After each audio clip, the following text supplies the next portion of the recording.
Magandang umaga, tanghali, hapon, gabi. Ay. Sa zodiac sign na Virgo with the earth elements, okay? So, medyo mabigat yung aking tinatawag na energy, okay, para sa mga Virgo. So, ito po is yung tinatawag na eclipse in Leo na nangyari nitong August 12, okay? So, saan itong area sa buhay nyo, itong tinatawag na eclipse in Leo, okay? E dito sa inyong tinatawag na 12 house, yan ha, okay. So, narito po ha, yan. Ito ang inyong tinatawag natal chart, yan ha. Para sa mga Virgo, yan ha, okay. So, ginagamitan ko po ng tinatawag na pagka-astrology, it's about planets, di ba? The movements of the planets. So, iba ang tinatawag tarot is more on tinatawag na vision, what we see in our vision, how we interpret the cards, di ba? Yan. So, since nagkaroon ng tinatawag eclipse in Leo sa inyong tinatawag na 12 house, di ba? So, it's more about yung tinatawag your imaginations, di ba? Yung tinatawag na it's all about your idealisms, di ba? Maybe it's all about may pangarap kayo, di ba? Ibig sabihin nito, maaring kasi ang eclipse in Leo is for 6 months, di ba? So magmamanifest ito. Ito yung mga sign na lalabas sa inyo sa loob, sa haba ng tinatawag na 6 months, okay? So maybe it has something to do about your tinatawag pangarap, di ba? May mga pangarap kayo. It's all about pag sinabing your 12 house habang ikay nag-iisa, di ba? So habang ikay nag-iisa, ikaw is nag-i-imagine, di ba? Kumbaga dito yung tinatawag na nagmumuni-muni, di ba? So anong pinagmumuni-munian ninyo? Okay? Maaring pangarap mong mag-abroad, maglipat ng trabaho, di ba? Yan. Maaring ito yung tinatawag na gusto mong mag-aral, balik eskwela, di ba? So maaring dito yung tinatawag na may mga ideas or information na darating sa inyo na ito is yung tinatawag kailangan bigyan mo ng pagpansin, pag-iisipan, di ba? Maaring sabihin na natin yung 12 house mo is may kinalaman sa spiritualism, di ba? Maaring sabihin natin gusto mong anong tawag dito? Anong tawag doon yung sinabi ko kanina, okay? It's about maaring bibisita ka sa Holy Land, di ba? Yan.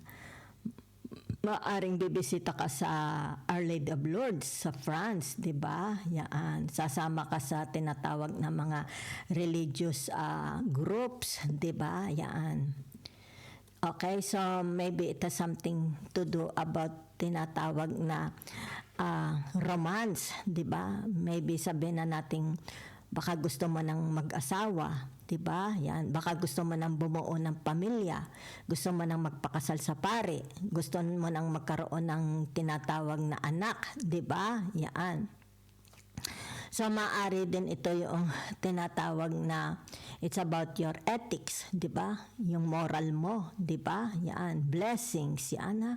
It's like you are thinking, may blessings ba ang aking ako'y mag-aasawa, may blessings ba sa aking career, 'di ba? Yan.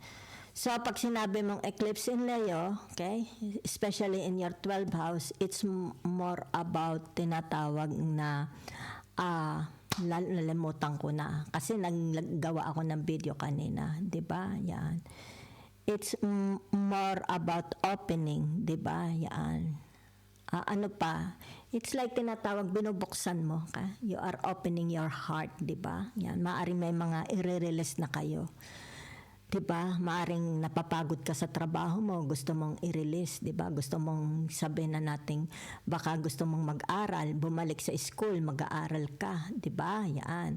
Para lalong gumanda ang iyong buhay, di ba? Let's say, sabihin na nating you're a teacher, baka sabi mo, konti lang sweldo ko, mag-aaral uli ako. It's like magmamasteral o mag-PhD para magkaroon ng tinatawag pagyabong ang iyong career, 'di ba? Yan. So it's more about maybe exchange, sabihin na nating exchange information, 'di ba? Yan. So, ano pa, it's about opinions, it's about your minds, pamamahinga ng isip, maaring napapagod kayo, di ba? Pilgrimage, yon ibig ko sabihin pilgrimage. Maybe in 6 months, mag-iisip kayo, sasama sa pilgrimage, di ba? It's all about talking to God, di ba? It's all about tinatawag transcendence, di ba? Longing for bliss, di ba? Yun, escape, di ba? Maring pagod na kayo mentally, emotionally, physically, at gusto ninyong makatakas muna. Okay? Yan. So, titingnan po natin muna ang inyong tinatawag na your career, di ba? So, that's it. Ibig sabihin ng tinatawag na eclipse in Leo sa inyong 12th house, 'di ba? Pagmumuni-muni, 'di ba? Maaring kulang kayo sa tulog, gusto niyo ng mahabang pahinga, bakasyon, holiday, travel, okay? Maybe gusto niyo ng tinatawag na assess for life, 'di ba? Yan. Gusto niyo sumigla ang buhay niyo sapagkat pagod na kayo. Maybe it has something to do about horizon, 'di ba? It's like habang sa pag-iisa mo, halos abot tanaw mo na, di ba? Yan, it has something to do about your mind. Maybe sabi na nating nakikinikinita mo sa iyong vision, abot tanaw mo na ang iyong kapalaran, ang iyong tagumpay, di ba? So let's see about your nasaan gayong kode ko, blessings. Your career, work, finance, money, business, investment, politics. Kung ikay OFW, nasa buy and sell, cryptocurrency, whatever it is, di ba? So, merong nag-comment, Digna. Hindi ko nalimutan ko na yung apelido ng Digna na yun. Hindi daw niya maintindihan yung reading ko, magulo. Okay? So, kung magulo, di magulo sa iyo. So, simple, di ba? Okay?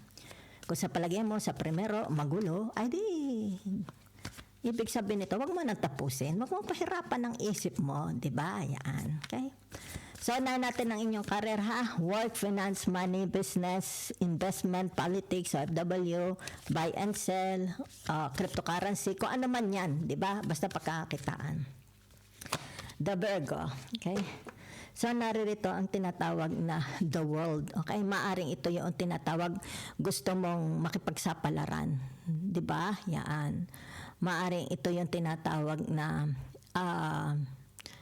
it's yan, tagumpay. Maaaring magkakaroon ng tagumpay. Okay? Kasi ang eclipse in Leo is meron niya 6 months. Diba? May 6 months. Either ito yung tinatawag na kasi sa 12 house mo mangyayari. Okay? Maaaring sabihin na natin tatapusin mo lang kontrata mo, lilipat ka na ng ibang trabaho. Diba? O yung tinatawag kung magkakaroon ng success sa trabaho mo, ano ang sunod? Diba? Yan. It's like tinatawag, is there a new challenge? Ano ang kakaharapin mo? Diba? Ano ang bago mong kakaharapin? Okay? Yan. So, yan. So, naririto ang tinatawag your strength, di ba? Kaya nga, Leo in your 12th house, di ba? Yan. So, ito yung tinatawag na kaya lumabas the world, di ba? Ano ang the world? Ano ang the world? Okay? Tinatawag na Earth, Saturn. Okay? Yan. It's about your accomplishment, di ba? Maaring dito, meron, kung tapos ka na, kaya ito, di ba? Ito yung tinatawag na unmasking, di ba? May i-unmask kayo. Yan ha? Okay. So maybe ito sabihin na natin magkakaroon ng tagumpay sa karir mo. So ibig sabihin nitong tinatawag Leo in your 12th house is maaaring sabihin natin i-announce ninyo, ladies and gentlemen, mga kaibigan, mga kamag-anak, mga kapatid, yan, kumbaga dito, meron akong increase sa sweldo, di ba? Tumaas ang aking posisyon, di ba? Yan, unmasking nga di ba? Yan, di ba? So, kasayahan ang nakikita ko. It's like merong kasayahan sa inyong tinatawag career, okay? Maaring sabihin na natin dito, nagkaroon ako ng increase sa pera, di ba? O maaring tinatawag na, pagod na ako sa trabaho ko, lilipat na ako ng trabaho, di ba? It's like, pupunta na ako sa ibang bansa, makikipagsapalaran ako, unmasking nga sa inyo tinatawag 12 house, di ba? So, ibig sabihin nito, yung tinatawag, you are talking to God, you are talking to yourself, di ba? Ano na, di ba? Ano, what's your next move, di ba? Yan. Ano ang nagpapaligaya sa iyo, di ba? Yan. Ito, okay? Yan. So, ibig sabihin nitong the Eight of Swords na ito, di ba? Since itong the Eight of Swords na ito, may kinalaman ito sa tinatawag na air sign, di ba? The Gemini, the Aquarius, the Libra, di ba? So, ibig sabihin ng swords na ito is yung tinatawag na it's like gumugulo, okay? May mga gumugulo sa inyong pag-iisip, di ba? Yan. Kumbaga dito, ibig sabihin nito, yung tinatawag na it's like chaos, very very chaotic, okay? Yang inyong mind, okay? Yan. So, ibig sabihin nito, yung tinatawag na maaring kailangan matapos na itong gulo sa isip nyo. So, maari ito sabihin natin, it has something to do about your relationship sa mga katrabaho mo, sa boss mo, di ba? Yan. Kaya dito, tinatawag na Leo in your 12 house, di ba? Ibig sabihin nito, i-unmask. Okay? It's like tinatawag, hindi na ito kaya ng aking dibdib, di ba? Hindi na ito kaya ng aking dibdib. Kaya nga narito ang tinatawag na the world, di ba? Maaring sabihin natin, lalayasan ko na kayo. Halimbawa sabihin, magpipinis contract lang ako. O kaya yung tinatawag na puputulin ko o kontrata ko, di ba? It's up to you. Yan. Di ba? Yan. Meron kayong i-announce. It's more about announcing. Kasi it's like tinatawag, very, very chaotic. Okay? Your mind when it comes to your career, sa trabaho, di ba? So, maaring sabihin natin, magbabago na lang ako ng career, di ba? Magnenegosyo na lang ako. It's up to you, di ba? Yan. Kaya nga pag sinabing the 12th house, it has something to do about Uranus and Jupiter, di ba? Yan. So, whatever is this, it's like tinatawag talking to God's dreams, fantasy, imagination, di ba? It's about your decision. Paano mo lalagyan ng ending ang iyong tinatawag very, very chaotic. Okay? Mind, it's like affected, masyadong affected ang inyong pag-iisip. Maybe you need to slow down. Gusto mo mapag-isa, di ba? Yan. So, let's see about your tinatawag na love, romance, okay? Marriage, single, broken relationship, excess, without. Tingnan natin. Okay. 9 of Pentacles. Okay, so lumabas dito ang tinatawag the Hierophant, di ba? Yan. So, ang ibig sabihin nito, yan okay, the Page of Pentacles. It's like, dito is magkakaroon ng tinatawag exchange, okay? Exchange words. Maybe, yes, di ba? Maaring magpapakasal sa huwes, magpapakasal sa pari, di ba? It's like dito yung tinatawag na, what's your next move? Di ba? Yan. Ibig sabihin nito, ano ang nagpapasaya? Ano ang magpapasaya sa inyo? Di ba? Yan. So, maaaring sabihin natin, ang your relationship, papasok sa bagong relationship, di ba? Natagpuan mo na ang soulmate mo. Sapagkat narito ang tinatawag, the 9 of Pentacles. Yan, Narito po ang tinatawag, the 9 of Pentacles, di ba? Yan. So, ibig sabihin nito, for some of you here, yung tinatawag, it's like, ano ba yung bliss? Okay? Yun ang nakikita ko, blessings, okay? Yan, a lot of blessings coming, okay? Sa pamilya mo. Hindi pa pala sa pamilya. Sa marriage mo, di ba? Yan. So, ibig sabihin nito, if you are nagkaroon ng broken relationship from the past, so ibig sabihin nito, there is a chance matagpuan mo ang iyong tinatawag na soulmate, di ba? So, kaya nga ito yung tinatawag na the 9 of Pentacles, di ba? Yan. It's about your submissive. Masyado kayong submissive, di ba? masyado kayong tinatawag na ito nakapaloob sa tinatawag na relationship, di ba? It's about your submissive, your role, responsibilities, your duties, di ba? Yan. So, whatever is this, kasi narito ang tinatawag na the Page of Pentacles, di ba? Maybe, sabihin na natin, you will receive a gift, di ba? Ito yung tinatawag exchange, okay? Exchange of communication, di ba? Pagpapakasal, pwede. Or sabihin na natin, you will receive a ring, di ba? In the form of jewelries, in the form of money from your kapartner, di ba? Or sabihin natin, matatagpuan mo na ang taong talagang soulmate mo, okay? Especially if you are single looking. Okay, yan. It's like tinatawag dito na pag-isip-isip mo na, di ba, na siya na talaga ang tao para sa iyong buhay. Okay?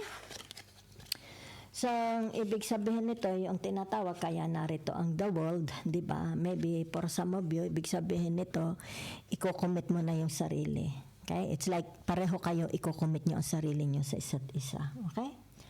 So, ibig sabihin nito, yung tinatawag, kaya narito on the Page of Pentacles, di ba? Yan. It's like, natagpuan mo na ang taong tunay mong mamahalin. Di ba? Yan. So, ibig sabihin nito, yung tinatawag na the Nine of Pentacles, di ba? Yan. Dito. Yan, ha? Ito yung tinatawag, maybe there is a trouble, di ba? Maaring magbabakasyon, magta-travel all around the world, di ba? Yan. Maaring ito'y tinatawag, it's about time na pumasok. It's like papasok na sila sa bagong buhay. Okay? Yan. So, let's see your family. Okay? Sa family naman. Huh? Ano pa? Family, friends, neighbors, society, co-workers, kasama, siblings, okay, yan. Relatives, di ba, mga in-laws, kasama na, okay.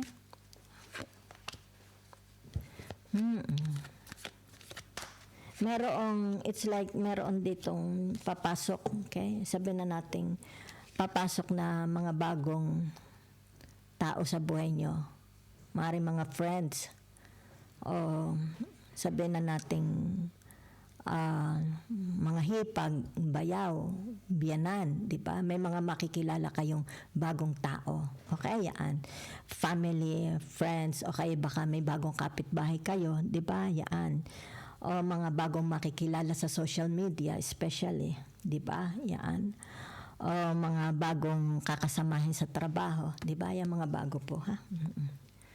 So, ibig sabihin nito, yung tinatawag na, it's like, nakikita dito, no?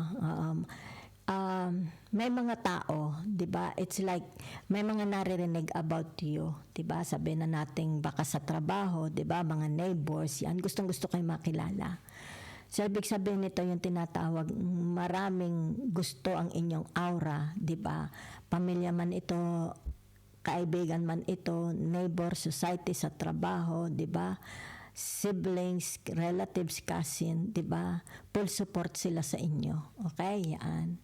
So, kaya dito, ibig sabihin nito, yung tinatawag, ano man ang mga pangarap ninyo, di ba? Full support. Yan, ha? So, ibig sabihin nito kung may mga tampuhan, di ba? Halimbawa, sabihin na natin, hindi diskusyonan, hindi pagkakaunawaan sa family man ito, friends, sa trabaho. Nakikita dito yung tinatawag na magkakaroon ng katahimikan ang buhay mo, di ba? It's like maaalis ito sa sistema mo, di ba? Kasi narito yung tinatawag unmasking, di ba? It's like, magsasalita kayo pareho, di ba? It's like verbal communication, di ba? Ibig sabihin nito, aalisin, okay? Ready na itong pakawalan, okay? So, yan po ang nakikita ko sa inyo, ha? Okay. You have a new role, nakikita ko, sa trabaho man ito, sa marriage, love life, love romance, may bago kayong role. Okay? Yan. So, ibig sabihin nito, it's like tinatawag pag-aaralan, tatanggapin mo. Diba? Yan. So, ibig sabihin nito, yung tinatawag na, sandali ha, dahil ako'y, ano itong the Eight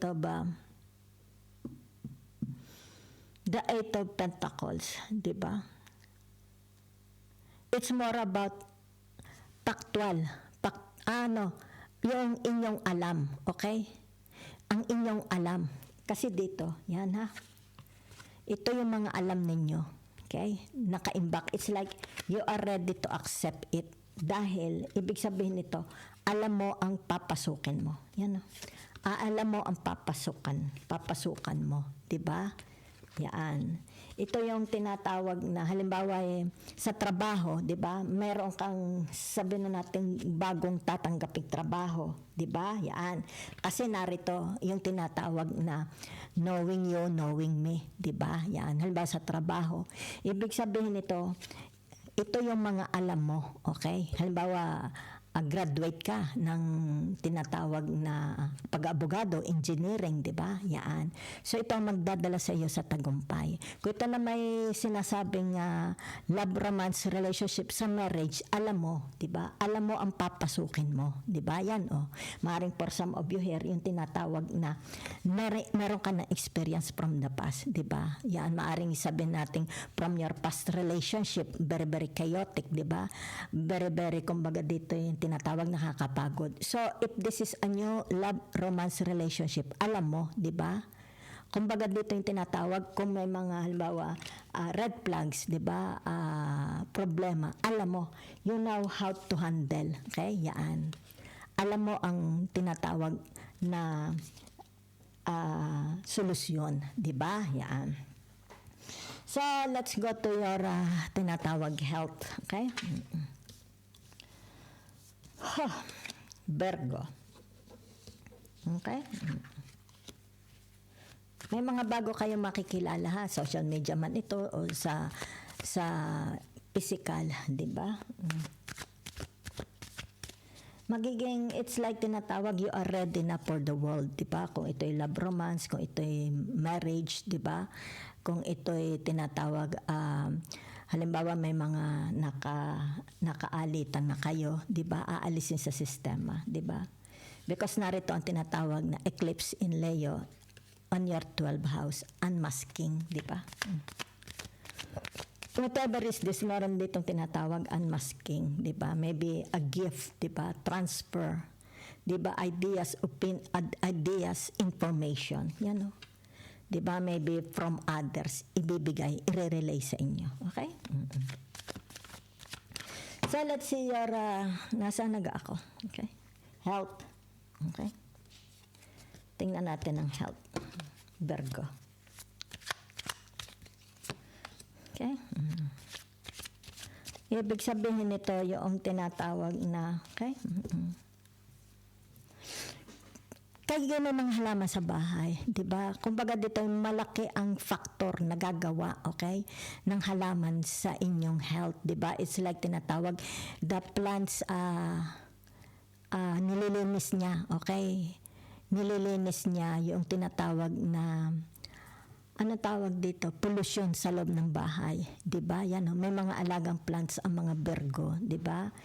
Yan, nakakatulong ito sa pag-release ng halimbawa toxic sa kanilang sistema, 'di ba? It's like by looking sa pagtingin lang sa halimbawa sa halamang may bulaklak, 'di ba?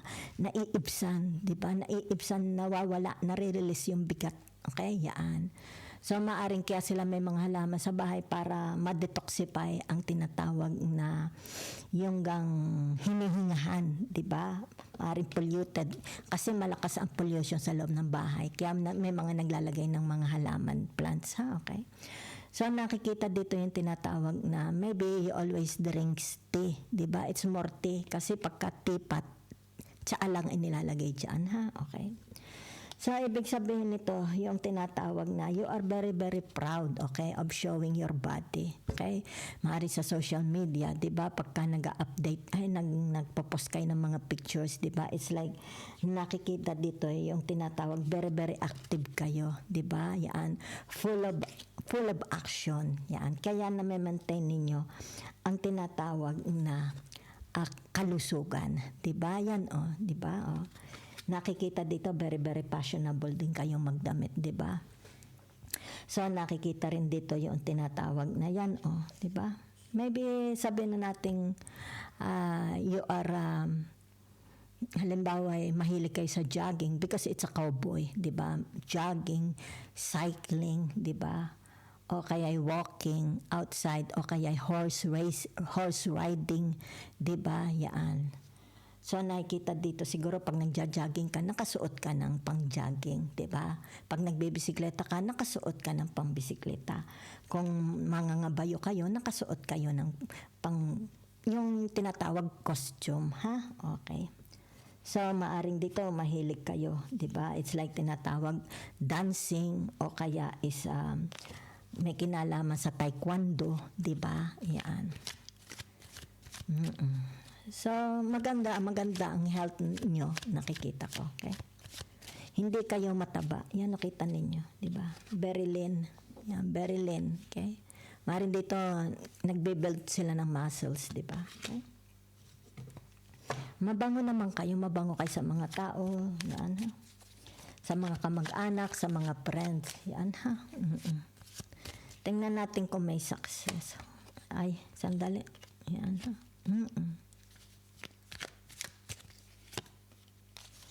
So ito na, ha. Kasi yung inyong tinatawag eclipse in Leo on your 12 house, 'di ba? It's about your hopes, your dreams, 'di ba? It's about your idealisms, it's about your romance, 'di ba? Yan. It's about your an imagination, spiritualisms, 'di ba? Yan. So, ibig sabihin nitong the Two of Pentacles, it's about weighing, di ba? Wine-weigh ninyo, okay? So, there is tinatawag na success, di ba? Yan. So, ibig sabihin nito yung tinatawag, yan, ha? Ang bawa sabihin na natin sa inyong workplace, di ba? Marunong kayong mag-weigh, di ba? Mag-weighing, di ba? Pagbalanse, yan, ha? Para ma-maintain ang tinatawag peace and order, 'di ba? Ang happiness, 'di ba? Ang success sa trabaho man ito, sa pakikipagrelasyon sa asawa, 'di ba? Sa marriage, sa mga ibang tao, sa society, neighbors, family, friends, 'di ba? Yan. Ibig sabihin nito, yung tinatawag na how you, yan, paano mo ito binabalance, 'di ba? Para magkaroon ng success, 'di ba? Yan. So ibig sabihin nito, it's all of you here. Yung tinatawag na kasi ito ay Uranus, 'di ba? So it's more about unmasking ano itong gusto mo sa buhay mo, 'di ba? Since meron kayong tinatawag na haba na 6 months, di ba? Yan. Ano ito, let's say sabihin natin, ano itong ile-let go ninyo, di ba? Maaaring may ile-let go kayo, di ba? Nagpapahirap sa buhay nyo. Para lang mabalance. Ano ito, di ba? Na importante. Yan, ha? Kasi narito your strength. Ano ang magpapasaya sa buhay mo, di ba? Yan. Ano ang ile-let go mo, di ba? Ano ito? It's like tinatawag, abot tanaw mo na. Yan, horizons, nakatingin kayo sa horizons. Abot tanaw mo na. Pero meron ditong tinatawag, kailangang i-let go. Diba? Yan. Kasi narito ang Leo in your 12 house para sa tinatawag na tagumpay, abundance, success, and luck. Okay? So, thank you very much po.